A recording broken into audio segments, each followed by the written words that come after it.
Your 20s are a crucial time to start learning skills, earning money, building your wealth, and in turn, building your future. Part of the fun of being young is to earn income and start buying things. Now, personally, I was 26 when I started investing, and I spent a lot of my early 20s just buying really dumb stuff. I've also seen firsthand what horrible purchases that my friends have also made in their 20s. So today's list is going to be a list of the purchases that I've made that I think are really stupid, as well as my friends' purchases that I also think are horrible. Had I known these earlier, I think I would have saved a ton of money. So let's get started with number 1, luxury travel. Your 20s are a time of exploration and travel, and it's easy to fall in this trap of social media where you want to keep up with what everyone else is doing. So when you see your friends taking business class flights or maybe staying at a 5-star hotel, you think, man, I need to be doing the same thing. The truth is that you don't really know how much money someone has, and what they spend is not exactly what they save. So if they spend $3,000 on a 5-night stay at a 5-star hotel in Miami, they could have a lot of money, or they could just have $5,000 in that bank account, and if that's the case, then the $3,000 trip is very irresponsible. All you see on social media are what people spend, and I'd personally rather be rich than look rich. While you're young and your body can handle it, try to be reasonable with your travel. Now, when I was 25, I actually did this exact thing, which I'm warning you against, which is I stayed at a 5-star hotel in Germany for 3 days. Being 25 and staying at a 5-star hotel, first of all, you're gonna be surrounded by older people. Generally, someone that's 25 is not spending a lot of money on a 5-star hotel on a travel trip. That's simply due to the fact that most 25-year-olds can't afford $600 or $800 a night at a hotel. I went to Germany in 2016 and I stayed at this bougie hotel, and guess what I did every day? I actually just hung out with a friend of mine who was also traveling in Germany at that time. She was staying at a $40 a night hostel, and what I would do is I would wake up in the morning,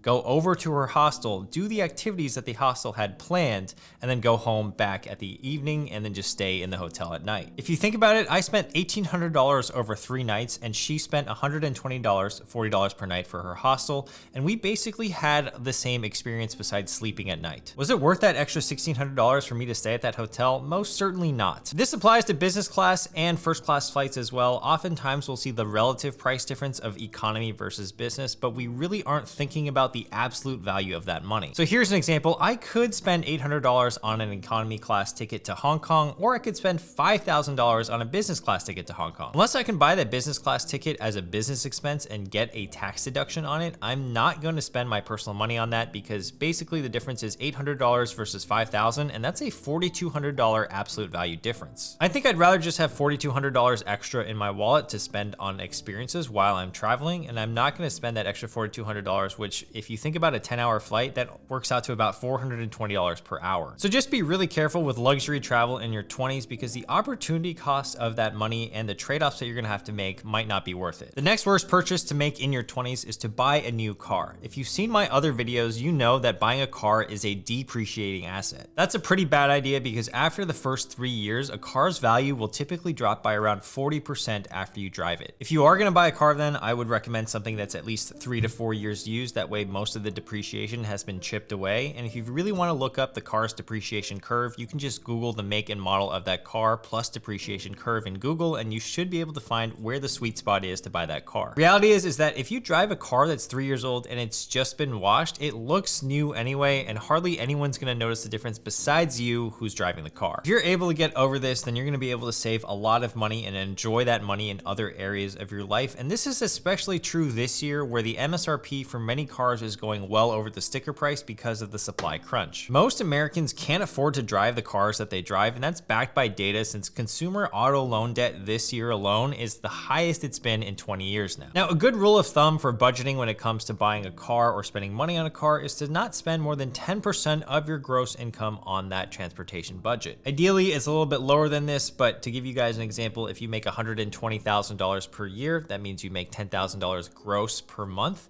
You should spend less than $1,000 on all of your transportation costs, which should be pretty easy because most car payments aren't going to be $1,000. The third worst purchase that you can make in your 20s is to invest in something that you don't understand. We all have friends that are going to pitch us that hot stock, maybe a cryptocurrency, an altcoin, or an NFT.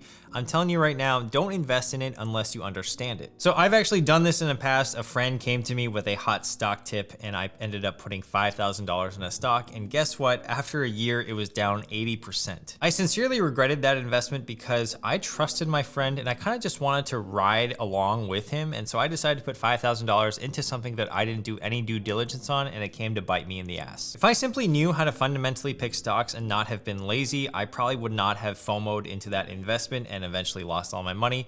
And this is what I'm trying to tell you guys, that in your 20s, you might make some bad financial decisions, but you want to just limit the magnitude of those financial decisions that are bad. By making one big flawed investment throughout the year, you could negate a whole year of savings. So for example, let's say you don't want to drink Starbucks out every single day. You're saving $4 a day by not drinking Starbucks. That means you would save $1,460 every single year if you don't spend that $4 a day on Starbucks. But if you just make one bad financial decision and you lose $3,000, or like in my case, you lose $4,000 in one trade, well, you just basically negated like 2 years of not drinking Starbucks out. The idea here is that you want to be careful with the investments that you don't understand and don't just blindly throw money into them. Now, since that mistake that I made with the stocks, I actually learned about how to pick stocks a little bit better, and I've actually made a video that I can link down below in the description for you so that you can check that out after this video. All right, number 4, the worst purchase that you can make in your 20s is actually sports betting or gambling. This happened a lot to my friends in their 20s. They wanted to gamble or do sports betting because they wanted a quick way to get rich quick and wanted to double or triple their money as quickly as possible. Because life's a gamble. Lay it all on tonight's game or kiss it goodbye. Gambling usually comes with big risks and is typically not worth it, because if you make, let's say, $50K a year and you spend $2,000 on gambling, that's a large chunk of your income that you're just throwing up the chance. Sure, the chances that you double or triple it might just be 50-50 if you go to a casino, but that's a pretty big chance of losing, and not many people think of the losing side. They only think of what they can actually gain. And here's something that many gamblers don't understand, which is the house has endless money versus you might just have a bankroll of $2,000. And therein lies a huge disadvantage. Let's actually pretend for a quick second that you have an edge on the house, and let's give you an edge of say 70% to you and 30% to the house. If your bankroll's not high enough, you might not be able to even stomach the volatility and the huge swings that gambling comes with. So you could go bust before the long run of your edge is theoretically played out. And so if you're not able to stomach that volatility, the house is always going to win. Of course, if you do earn a lot of income in your 20s, let's say you make 200K or 300K and you want to set aside some money to gamble for entertainment purposes only, I don't see a problem with that. I'm just saying you don't want to use too much of your income to do that, and don't really rely on it as a source of income. For most young people, gambling or sports betting is a bad risk to reward ratio. We'd much rather take risks that we know are sure bets. So a risk on ourselves, for example, a risk on a new job that we could excel in, or maybe moving to a new city where there are plenty of new opportunities. All right, before we get into the 5th purchase, I do want to let you guys know that if you are interested in getting free stocks, Webull is giving away between 7 to 12 free stocks. Yes, I know that sounds a little bit crazy, but they are actually doing that. So this promotion ends in a month, and basically all you have to do is install the app with the link down below and deposit 1 cent, and you'll get 7 to 12 free stocks. So at the very least, you can just use that link, grab some free stocks, sell them, and hopefully that'll negate some bad purchases that you might make in your 20s, and it'll also help support the channel. So thank you. And that brings us to the next worst purchase of our 20s, which is to buy high-end brand name furniture. I'm sorry if this bursts your bubble, but high-end furniture is a huge waste of money, and most furniture is a depreciating asset. So most furniture, once you buy it and you bring it home,